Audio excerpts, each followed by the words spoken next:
Hey, what's happening? Welcome back to my channel. My name is D, and today we're going to be talking about the problem with BookTalk. But before we get into all of that, I got to give a quick shout out to my Plus Ultra Don't Fretters, my top tier supporters on Patreon, Laughing Cat Dog, JJ Valdez, and Peggy Lou Who. Thank you so much for your support. You are helping to ensure I'm able to create content and put it out as frequently as possible. If you also want to help support the channel and gain access to exclusive content you won't find anywhere else, make sure you consider subscribing to my Patreon at patreon.com/don't fret_. And if not, no worries, but please, from me, like this video, subscribe to the page, and hit that noti bell. So I know what some of y'all might be thinking before you even clicked on this video, like, BookTalk doesn't have a problem. BookTalk is a problem. And to be honest with you, I agree. I started thinking of this video and kind of, I guess, conceptualizing it weeks ago. After one of my mutuals on Instagram posted a YouTube video on their story. The video was by a creator named Rachel Oakes or Oates, I don't remember. And I watched a little bit of it. The video is called TikTok's Worst Book Reviewers Are Infuriating, in all caps. She was more pressed than fresh orange juice, you know what I'm saying?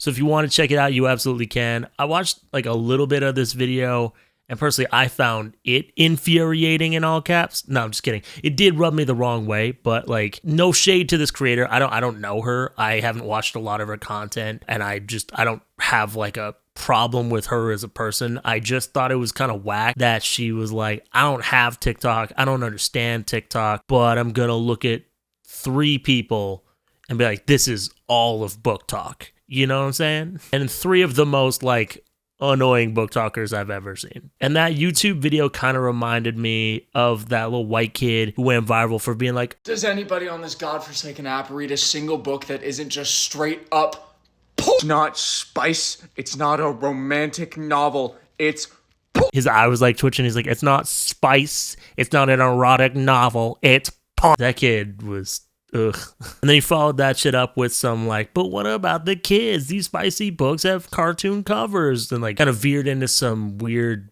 book banning type rhetoric. I don't usually do this on purpose, but it is really warm in here. And I'm not going to survive the next hour of filming if I have to sit here in this hoodie. So I'll be back. Okay, and we're back. I remember one of my patrons had costume change on their Don't Fret video bingo card. So guess you can scratch that one off. I don't even remember what I was talking about. Oh yeah, I remember now. This guy, he was just like doubling down on his shitty take, being like, but what about the kids? But you can tell he doesn't really give a shit about kids. He just wants to make fun of this genre of literature that's predominantly enjoyed by women. The Rachel Oates video does not veer into that same kind of rhetoric, and there were a lot of things that she said where I kind of saw where she was coming from, or even agreed with what she said, but I think like she kind of had this sort of elitist sort of stance. There was like this tinge of elitism that kind of gave me the ick. And I also got the ick because at one point she was like so frustrated with what she was reacting to that she just kind of whimpered into the microphone, and I didn't like that sound. Like, again, no hate. I know that some people who watch me also watch her. I just like don't have any problem with this person in general. I can tell that she puts a lot of thought and effort into her videos. I would have appreciated maybe a little bit more effort in finding a bigger, more diverse sampling of what BookTalk is. Because if you just search Black BookTalk and you scroll past Kiera Lewis, another problem with BookTalk, you'd find some really good content like Michael LeBourne's. And there's been a bunch of articles written that I think express similar sentiments of like, BookTalk fucking sucks. These people aren't even reading. Reading is just a trend or an aesthetic now. Look at all these vapid, over-consuming, smut-reading hoes. Like that kind of shit. And that's the thing that's always kind of bothered me about content like that, whereas articles or videos or TikToks, whatever. It's like an outsider's perspective, and whoever's making the content or writing the article, whatever, isn't really meaningfully engaging with BookTalk and isn't trying to find shit that isn't the tokens that prove their point, you know what I'm saying?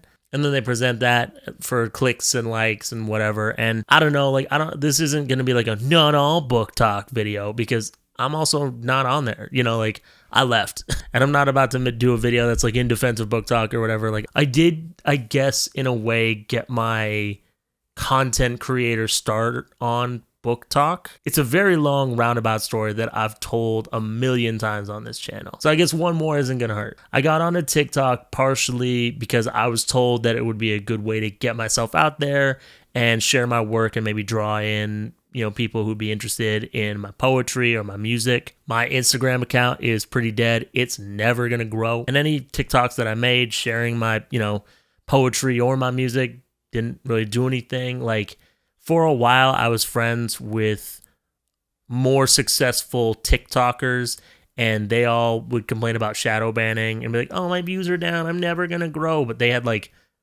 over 100,000 followers, and I was stuck at like 3,000 for a long time. And like me getting 1,000 views on a TikTok was like astoundingly good for me, and they're complaining about only getting like 50,000 views or whatever. So I was like, I guess shadow banned, but I don't really think it's like quite as nefarious or whatever. I just think that I'm genuinely not interesting enough for TikTok. I probably talk too slow, and I'm not good looking enough to be to be a TikTok hot boy, which is fine because I'm also like a grown ass man. I don't need to be a TikTok hot boy. I'll be a YouTube yapper instead, you know? Because I was like presenting myself like a poet and a writer, I eventually found my way to BookTalk, found some people who I like their vibe or whatever, and I'm kind of messy, so I'd just be like eating up all that sweet BookTalk drama, and I ended up, you know, becoming mutuals with people like Expert Book Smuggler, My Name is Marinez, and Reads with Rachel, who I'm pretty sure isn't watching this video, so I can tell all of you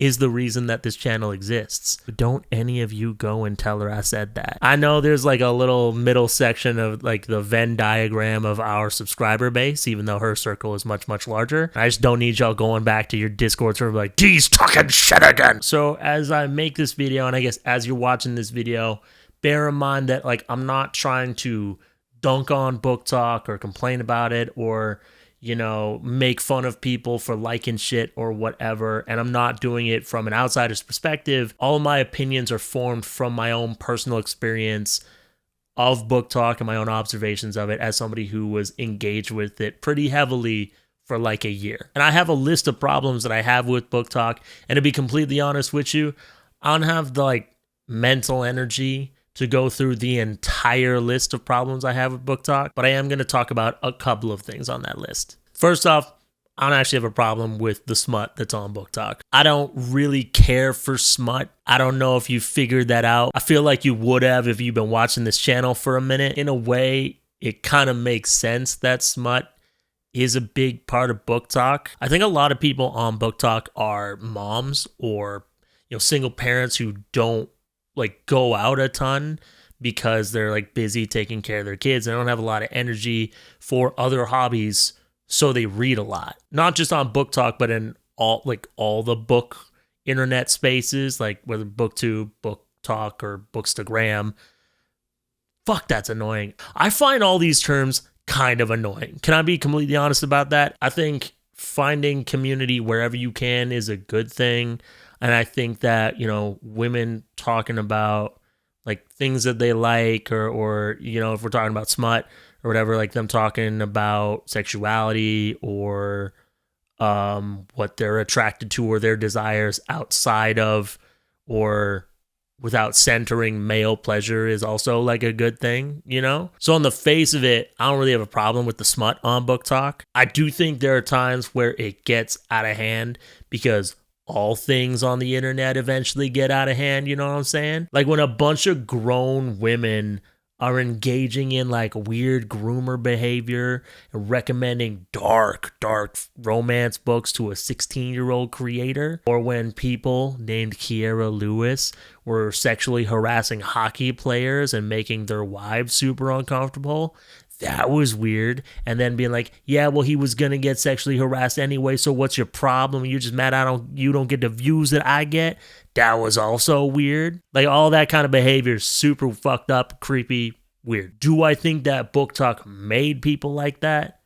No, not really. I think that they're just creeps that know how to read, and if they didn't have BookTalk, they'd be causing harm out there in the world in some form or another. I guess that first thing wasn't really a problem. No, it was a problem, because groomer behavior and sexually harassing people is a problem. And like, don't even try to defend that shit. Don't. You look foolish when you do that shit. Another problem that I see with BookTalk, Bookstagram, is overconsumption. A lot of the content on there, especially like short form kind of cutesy content, is like a lot of book hauls or making jokes about how buying books is a separate hobby from actually reading the books that you buy. I've seen very little like going to the library content or talking about Libby. I don't even see a lot of stuff where they talk about like going to a used bookstore. And you would think because thrifting is kind of trendy, people would be all over that shit. I don't hear about that often. I'd be being hypocritical if I didn't acknowledge that back in like, maybe it's 2021, 2022, in which case, I don't know why I said I was on BookTalk for like a year and a half. It was longer than that, and time is a lie. That whole, like, between lockdown and now just feels like a blur, and I don't know what happened. So anyways, I went on a book buying bender, and I was just picking up whatever I heard was good, even though I was only getting my recommendation from this one podcast. Is before I really had a sense of what my tastes as an adult were, because I was a big reader as a kid, but stopped, like, college. I ended up, like, gifting, donating, selling a lot of the books that I picked up in that phase. I forgot the libraries were a thing. My library card was, like, so expired. So I was, like, part of the problem. And my wife actually gave me not like a talking to, but we had a conversation about how like shit was getting out of hand and, you know, the environment and all that stuff, because she's really passionate about, you know, that kind of thing. But yeah, I do get it, you know, buying shit, online shopping and whatnot feels good. You know, get a little shot of dopamine. I mean, it doesn't last long enough for the package to arrive, but still. I literally just bought some filming equipment and I was excited for like 1 second. Now, when it comes to book buying, I have a personal policy where I only buy physical copies of books that I think I'm going to read more than once, or if it's a book I want to annotate or something like that. So at this point, you got to be like P. Jelly Clark or V.E. Schwab or Aaron Morgenstern for me to like buy your book sight unseen. Or it's got to be one in a series that I really like. Some of you have sent me books or whatever, and I really appreciate that. And I do read those books. I don't always review them because sometimes I do just want to enjoy something and keep it to myself. You know, I don't want all of my reading to be for content because, as some of you may have picked up, my relationship with reading has been kind of changed because I make content about it now. But yeah, for myself, I try not to buy a book that I don't think I'm going to read more than once, because I just don't see the sense in spending money on something that you're not going to use. Like influencer clothing book hauls. When are you going to wear all these clothes, you know? Like, do you only wear one outfit once when you leave the house, or what's going on there? And maybe I just don't understand because I'm one of the poors, but it's weird, you know? And for a lot of creators on BookTalk, big or small, I think that like the book hauls and the cultivating a sort of bookish aesthetic and making content about it, I think it is all about trying to fit in and get that sweet, sweet dopamine, you know? I think everyone's just trying to feel good, and in moderation, I still think that that's fine. But like all things on the internet, I think that some shit can get out of hand. Vlog going to the library, use Libby, save your money, save the trees. I don't know. Some of these articles claim that literature is becoming kind of like fast fashion. And I think there is some merit to that. And I don't think that that's a good thing. I should also acknowledge sometimes I can't find some of the books that I review for the channel on Libby or other like library resources. So I do end up buying them or using my Audible or whatever. Who cares? Going off that fast fashion thing, I think my biggest personal gripe with BookTalk is the contentification of literature. And I don't want to be like a snob or a goatee stroker or something like that, because I have no business being pretentious like that. I unironically like Jason Statham as an actor. I like the movie Hobbs and Shaw, even though The Rock is in it. I like Michael Bay's Ninja Turtle movies. What I'm trying to say is I don't necessarily have an exclusively sophisticated palette. And I do think that there needs to be space for some books to be fun. You know, I feel like there need to be fun reads that don't necessarily tackle themes with a lot of depth. I love it when media can do both, like Dun Dun Dun or One Piece. But if there's a spectrum between like deep and dark and lighthearted and fun, I think that scale can slide. And also, should have said this at the beginning of the video, this is not an invitation for you to submit an essay about how BookTalk is the worst thing to ever happen in literature and everyone who's on there is really stupid and you're better than them. I don't really care that much. I'm not going to read those essays. One of the mods is going to check them for slurs because some of y'all try to slip that shit in there, but nah. Now, all that said about the contentification of literature and how books can be fun as well, and we don't always have to go so damn deep. You know, there's a lot of really good songs that are just have a good barbecue, and you need songs like that. I also think that publishers like Red Tower Books and whoever the fuck put out Gothicana are sort of cheapening, are so focused on capitalizing viral sensations and trope marketing and giving book deals to influencers who aren't really writers. They don't care about writing. They're just pumping out books like it's content. You know, like I mostly cover like popular romantasy, YA fantasy and stuff like that. And a lot of the stuff that I've covered on this channel, the stories aren't really of substance. It's just tropes shoved in there, and then they'll rip off something like The Hunger Games without understanding what made The Hunger Games good, what made The Hunger Games resonate with people. I gotta give a quick shout out to my patron Kyle for that point.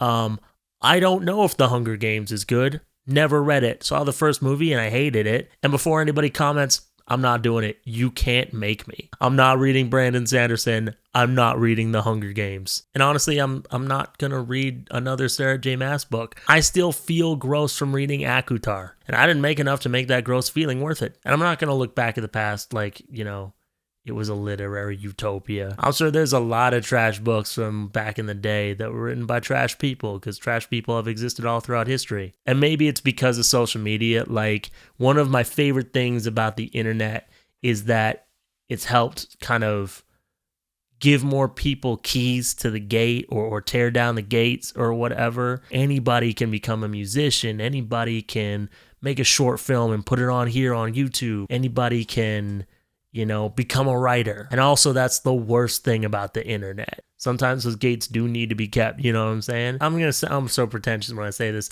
I think turning art into content and everyone consuming it like it's slop in a trough is detrimental to culture. Attention spans are getting shorter and shorter. They want that next hit. They want that next hit. They want that next hit. Asking for more before they've even had a chance to digest what they've consumed. I think a lot of people have come to value quantity way more than quality, and honestly that makes me kind of sad. When it comes to books, I think part of why I think quality has dipped so far is that people aren't really even engaging with their books in a meaningful way. I don't even feel like some book talkers enjoy the act of reading. In Rachel Oates' video, she reacts to like, I don't know, 3 different book talkers saying they don't read anything but dialogue in a book, or they're like scanning paragraphs or whatever just to get a gist of what's happening. And remember, this is a small, non-diverse sample of what BookTalk is, but I still found it like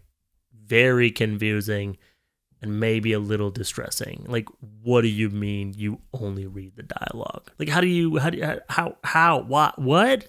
And like in my own experiences on BookTalk, I think I'd seen a couple of people be like, yeah, I skip all that setup nonsense, go straight for the spicy scenes. And I'd just be sitting there with my phone in my hand thinking to myself, like, look, I don't know much about it, but I'm pretty sure you could save some money if you just went on to like AO3 or Wattpad and read some spicy fanfic. There's no need for $40 hardbacks if you're just looking for, you know, the hot stuff. So there are people like on BookTalk full on just skipping huge chunks of books. And my pretentious ass is like, I don't even think you like reading. Because if you think like things like world building, setting a scene, character descriptions are boring, I don't know, it doesn't sound like you enjoy reading. Again, it just sounds like you like that shot of dopamine or that feeling of accomplishment when you finish a book, which you didn't, but whatever. But I've seen way more videos of people who've read the books, like full on read the books. They read the descriptions of what the characters look like and everything, and still not meaningfully engage with the content. That time, I didn't mean content like TikTok. I meant like the stuff inside the book, the words.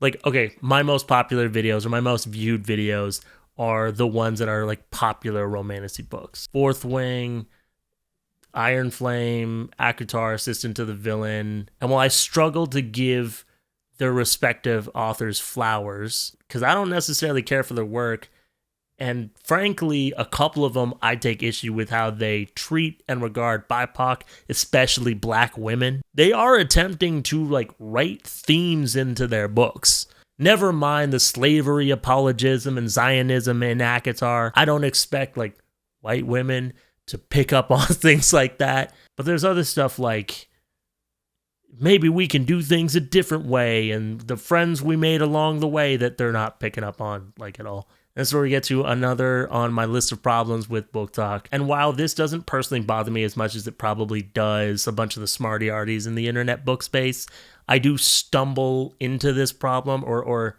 come up against this problem fairly often. I'm not sure if there's like a catch-all, all-encompassing term for this because I am not a learned man. But I kind of bundle anti-intellectualism and oceophobia and like I guess, political blindness altogether. Maybe that's all just anti-intellectualism. I don't know. I'm not a learned man. Anti-intellectualism is defined as like opposition or hostility towards intellectuals or intellectual views and approaches. When I was looking up the definition, I also saw like mistrust of experts. I feel like that's kind of redundant. Within the context of BookTalk and the conversation I'm having with my camera, and you're all watching later, I think I'd define it as like resistance or hostility towards critical thinking. Oceophobia is like fear of criticism. I might be pushing the definition a little bit. And what I mean is like as a booktuber, as a guy who reviews books, I get a lot of people telling me just like not to critique the books critically. I get a lot of comments, people telling me to stop doing what I'm doing. Just let people enjoy the books that they want to read. It's not just that they don't want to consume content of some guy critically engaging with literature. They don't want that content to exist. I think it's funny when people tell me to just let people enjoy things because firstly, I actually can't stop you. I don't have that kind of authority. You're giving me a lot of power if like the fact that I made a YouTube video can stop you from enjoying something. Secondly, if just knowing that a stranger on the internet has a different opinion about your favorite book stops you from enjoying your favorite book, you don't like that book that much. And thirdly, I enjoy making YouTube videos and having a laugh with my subscribers. Let me enjoy things. So back in August, there was a video that sparked a discussion about the rise of anti-intellectualism in BookTalk. Something I've become increasingly aware of within the BookTalk community over the last year is the terrifyingly swift growth of anti-intellectualism, which is just a clear representation of the shift within our society and the way in which this is impacting the publishing and the book world. When I first joined BookTalk, it was nowhere near as big as it is now. It was still starting up, and it truly felt like a safe circle for people to come and discuss books, where people would come and say what they liked about a book, say what they didn't like a book, give you book recommendations based on real genres and real topics to give you recommendations upon. And as it slowly started to grow, BookTalk and TikTok became far more monetized than it ever has, which meant that certain creators who put out content that the algorithm preferred rather than content that the viewers preferred get put on a certain literary BookTalk pedestal, and that encouraged them to create more shallow sensationalized content off books, which far overshadowed the content that made BookTalk what it is. In the moment, at the time that conversation was happening, I think a lot of people who are on the same side of the internet book space that I find myself on were doing like a programmer, well, yes and no. Because in the days following the results of the US election, there's been a lot of discourse. People unfollowing because they found out the mutuals were Trump supporters, and Trump supporting BookTalkers being like, when did BookTalk become political? Keep politics out of books. And I guess I could have made a whole video about this one topic, but I'm gonna be real with y'all. I didn't want to do that. I have my political views, I have my values, and I'm pretty open about them, but I don't find the actual topic of politics, like how politics works super interesting. And I don't really want to have this conversation on the internet. This is like a personal anecdote, but recently I started doing stand-up comedy. As much as I like creating videos, I was feeling kind of creatively unfulfilled. I got to get out of the house. I want to interact with people. I want to do something. You know, I was just working on YouTube, and I just wanted to do something just for me. And so I decided to take this class to like force myself to write jokes and force myself to go get on stage and all that stuff, you know. And one of my classmates really wants to be a political comedian, kind of like a centrist version of Jon Stewart or the character that Stephen Colbert played in the Colbert Report, who was called Stephen Colbert. That's just not really my bag. You know, I have a lot of respect for content creators that engage with that kind of thing, but I also understand that the act of reading is a political act. The fact that I, as a black person, am reading and making content about what I'm reading and critically engaging with it is a political act. We used to not be allowed to have access to books or an education. And the same thing goes for women. And now before I get some nerds like, actually, I know that literate women have existed since the time of literacy.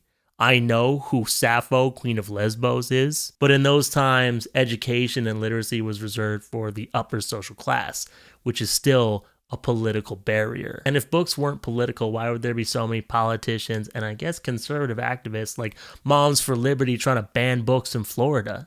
Reading is a political act. Being able to choose a book is a political act. Being able to read diversely is a political act, especially when the institution of the publishing industry is so white, cisgendered, heterosexual. All political movements are led by well-educated people and fueled by the means to educate others, even if it's just fiction.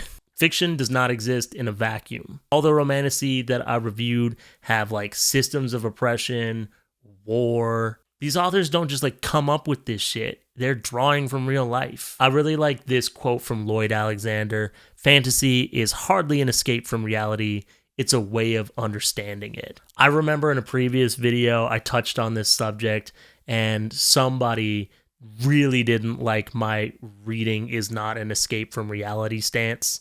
And they came at me with their whole life story. And they're like, my life is the hardest life that's ever been lived. And the only way I survived it is through reading. Fuck y'all. And I could respond like, yeah, dog, I've been through those things you're listing as well. And we don't need to compare traumas or anything like that. So, and I don't remember what I said in that video when I shared that quote, when I expressed that stance. But I also, like, just to clarify, I understand that a lot of people also read for recreation, for relaxation. And I do the same thing. I watch anime, I watch movies. I'm going out and like doing stand-up and watching stand-up as a break from the harshness that is reality. But escapism isn't an actual escape. The only way out of a harsh reality is to create a better one for everyone. I'm just not crazy about the whole like ostrich head in the sand type of tactic when dealing with uncomfortable things or unpleasant situations. And that's where that stance kind of comes from. But also like engaging in rest and relaxation and recreation is a form of resistance, which is also a political act, dog. Escapism is a reprieve, and in moderation, it is good for your mental health. And I think it's necessary to have those moments of rest so that you can, engage with your community. But it seems like the loudest and most problematic, by the way, problematic has become kind of a buzzword, parts of BookTalk don't do moderation. But these things can be true at the same time. It's not all or nothing. It's not one or the other. And I believe the reason that people don't want us to talk about politics isn't because BookTalk isn't supposed to be political. It isn't because we're ruining their cozy vibes or messing with their aesthetic. It's because discussions of politics are uncomfortable. A lot of us don't want to acknowledge how our politics, our privileges, or our ideologies can cause harm to others, because that would conflict with our self-image of a good person. But rather than engage with that uncomfortable conversation, or even choose to just step away from that conversation quietly, they'd rather shut down that discussion entirely. The people who tell you to keep politics out of books do not give a fuck about how they benefit from systems that are causing you harm. They're just offended you have the gall to be hurt in their face. This rejection of critical analysis, this refusal to acknowledge critique, this attempt to silence any discussion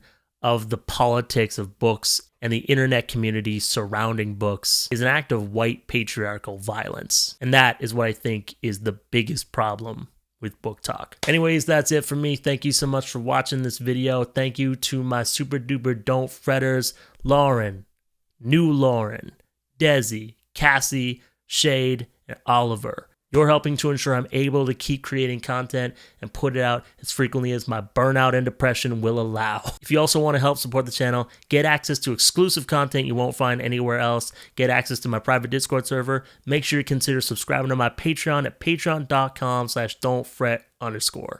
And if not, no worries, but please, before you go, don't forget to like this video, subscribe to the page, and hit that noti bell. Thanks again for watching. My name is D. Don't fret. I'll see you next time. Peace out.